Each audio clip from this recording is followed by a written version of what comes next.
Hi, Trevor here, reflecting on life through music. Thank you for stopping by.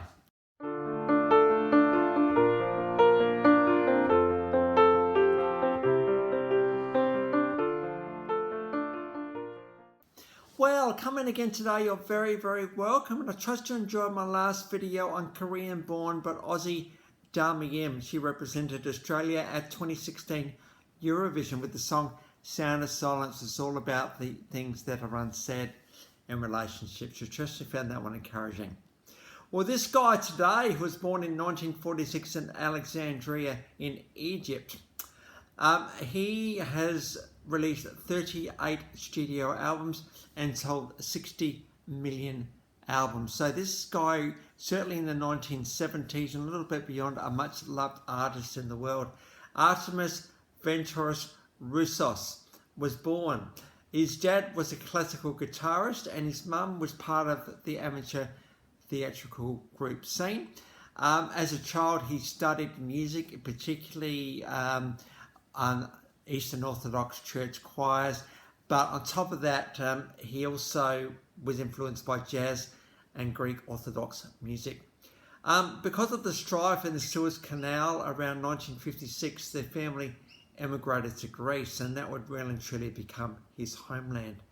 The guy we're talking about, Demis Roussos. Now, Demis sort of started his career, was involved in a few musical groups, and there he actually met Vangelis. Now, Vangelis, of course, is Greek music royalty. Chock songs is the theme from Chariots of Fire, and he and Vangelis would do a bit of recording on and off throughout his career. In around 1968, Demis formed Aphrodite's Child. Very much interesting themes, future themes, ethereal themes, and just challenging around the world and where the world was absolutely sitting. Aphrodite's Child, between 1968 and 1972, had 3 studio albums.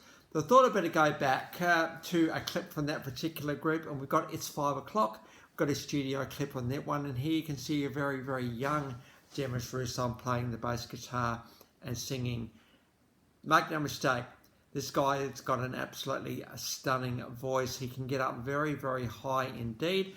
In fact, I would actually argue that there's probably nobody who sounds remotely close to this guy, making him almost distinctive in many ways, and because of that he has received the success he's received, particularly in Europe, later in the UK and Latin America. So after Aphrodite's Child, Demis recorded a few tracks with Vangelis, and then in 1971 there was a song We Shall Dance. This is regarded as one of his signature tunes, so we got a studio version of that one. 1973, Forever and Ever. We've got the official clip of that one below. This is probably the song that you think of when you think of Demis Roussos. You think of this one. This one shows off his range. His range is absolutely phenomenal, and he can get up really high. Such power, such tenderness, such passion, and such Greekness as well. So we've got the official clip of that one below. I've also got a bit of a fun clip. This is live in Australia when Demis Roussos visited Australia, and it was a very successful tour for him. Got on the Don Lane show, and here we have Bert Newton, who I talked about a little while ago, sort of setting him up a little bit, and Demis Roussos, in his normal jovial fashion, just took it all in his stride as a bit of fun. In that particular time, I think everyone looks back on that particular scene with a bit of fondness. Forever and ever, you'll be the one. Forever and ever, you're going to be my love. Forever and ever, I'm going to be with you always. Think about that for a second. Of course, at different phases of life, this takes on different meanings, doesn't it? Certainly, if you're with someone in your 20s, and you're thinking, well, we're going to grow old together, we're going to see our children, we're going to see our grandchildren, and it's going to be a beautiful thing. And so we do sort of say this forever and ever thing, probably a little bit naively at the start. Now, for those people that have been together, the first marriage, the first love, and they're still going, absolutely stunning, because for you, forever and ever, as actually it's followed through. But, I think certainly at my age, I'll be pushing 60 this year, and I'm very, very fortunate to have a new love in my life, and she's absolutely stunning. We're coming up to 18 months this month. And, we've been talking about this forever word. And I think for us, this takes on a whole new meaning. That is, in this time of life, when we're thinking about the next stages, what we're going to do, work perhaps finishing, we want that companion. We want someone to do time with, someone to spend life with, someone to love, and someone to be loved by somebody. And when you hear those words forever and ever, you start to think, well, yeah, I actually really, really want that. But just not because I don't want to be on my own anymore. It's because I want to do life with you. I want to be on your life as you are with me. And it takes on a whole new meaning. It really, really does. If we have this companion for life. I don't know how many years I've got left. 20, 30, 35. I just don't know how many years it's going to be. But to be able to do life with someone in one of these forever and ever moments is pretty good.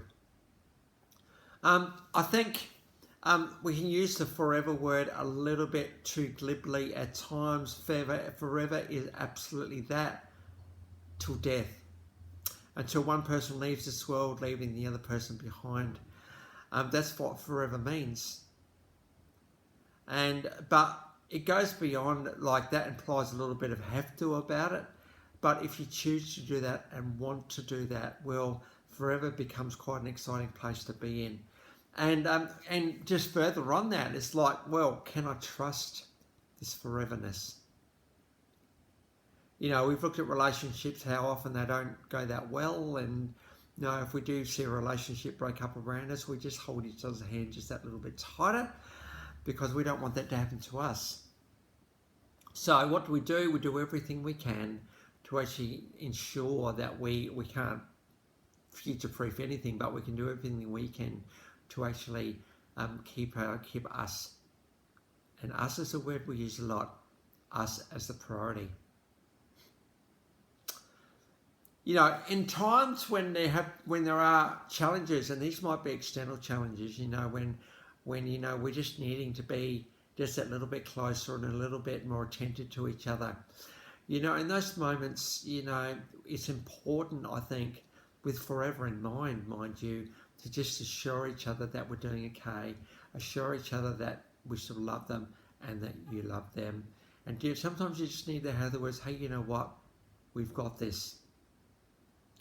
And I'm a firm believer in the relationship carrying two people. If two people put into a relationship, well, the relationship will be strong enough to support both people. But every now and then, the relationship just needs the two of you just to put that little bit extra in, just to keep it where it is. Forever and ever is a beautiful concept, isn't it? And I think when you get into our I'm not going to say twilight years, but certainly into this middle part of life, you want that companion. You want that person to love you as you love them. So Forever and Ever is an absolutely beautiful song, and it really typifies Demis Roussos' voice. It really, really does go quite high in this song, and beautiful to be able to look at this absolute classic song of his. We got My Friend the Wind, which is all about, and together we've got a live version of that one, and another classic Demis Roussos song. And Goodbye My Love, this is what happens when you don't put the priority into relationships. And so we've got a live version of that one below. So Demis had a string of hits, and I've already said very, very popular in Europe. Need a little bit of more work in the UK, but he got there eventually, and certainly Latin America because of the whole Greek thing. The My Friend the Friend clip is pretty good because it's a bit of a combination of My Friend the Wind and Good My Love, and you've got Zorba the Greek going in there. When you go to a Demis Roussos concert, you have a really, really good time. Moving forward a little bit later, we've got Live in the City, a little bit less Greek, I suppose, a little bit more straight up, but it's nice to see Demis has reinvented himself a few times. He unfortunately did leave us in 2015 at the age of 68, and the world just paused a little bit that day, particularly in Greece. Between 1971 and 2009, there's been 38 studio albums. That is a lot of output. Think about 71 to 2000 is 29. As it turns out, one album a year. Well, that's on average. He might have done more than one album in a year, but one album a year. 92 compilation albums as you'd expect, and 154 singles. So this guy's absolutely prolific with his output over all of his career. And he's also sold 60 million albums. Now, I already told you that, but that's a stack of albums. One of the highest sellers. If you think about the Beatles selling 600 million, Elton John 300 million. It's a very, very big effort indeed. He's so significant that the 279226 asteroid was named after Demis Roussos, so he even got an asteroid named after him. So that shows how the world has regarded this very over the top, happy, jovial, good time kind of character. So the links to those 6 clips are in the description below, and I've also included my last video from Dami. So if you want to recap on her, feel free. Well, if you've come back for another one, or this is your first time, the Life Reflections through Music, how great to see everybody here. Well, that's it for today. Next time we're going to get on to Dani Minogue. So until then, I'll catch you around. Bye for now.